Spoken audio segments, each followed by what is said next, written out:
Have you ever run into a situation where you've taken some pictures and you get home and you start to edit them and you discover that you made some mistakes in camera and they're a little bit challenging to correct in your photo editor? Today I want to go through several of the common ones. One that was especially tricky that I came across not that long ago. So here we have a picture of the old train station in Glencoe, Ontario. And this is a well-balanced, properly exposed, correct white balance picture. No editing has been done to it, just whatever tone curve is applied when it's loaded into DxO PhotoLab. The first one I want to look at is overexposure. So usually overexposure is pretty easy to fix. You would normally bring the exposure slider down until you get the look that you desire. And you may have to do some other adjustments, like in here. May need to bring some of the highlights down a bit, bring up the midtones, and comes out fairly well balanced. The next one is underexposure, and that's essentially the opposite. You use the exposure slider to bring that up to where it should be, and that doesn't look too bad. But in this particular case, I like where the sky is, so I'm going to bring the midtones up to try and bring the main part of the building up without affecting the skies too much. Bring the highlights down a touch. This one is fairly well balanced and properly exposed.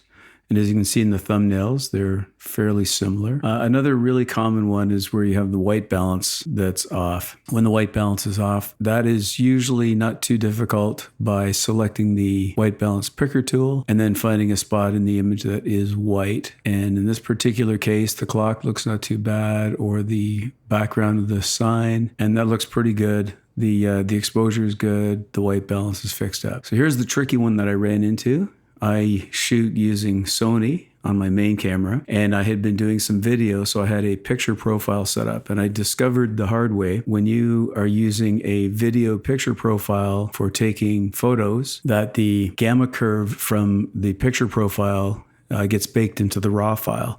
So when you load it up into your editor, it's going to assume a standard gamma curve for your photo for the camera type, and it will try and apply that gamma curve. And as you can see here, the gamma curve is really off. The other thing that happens is it uses a different color space, which is different than your typical RGB. And so you'll see with a Sony camera, there's kind of yellow tinges to the picture because of that the gamut. What I discovered, the best approach here is, again, using the white balance picker tool and coming in and selecting something that's white to get a better white balance. Close that off.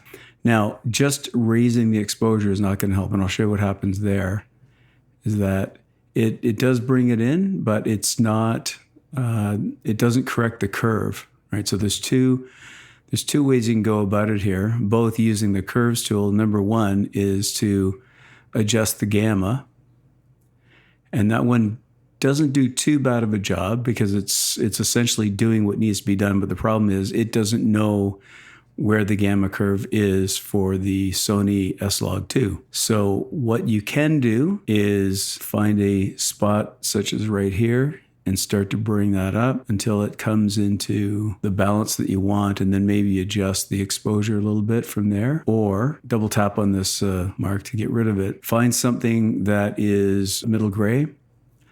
And so you use the tone picker tool, and the front of this building seems to be roughly middle gray. So click on there. Well, that seems to be where I had grabbed the spot before, and use that to bring that up. And then you can adjust a little more in the curve to bring in a little bit more contrast. And then you can play around with the top end of the curve for the midtones and the highlights. And that's essentially it. Hopefully you got something from this video, and don't forget to like and subscribe.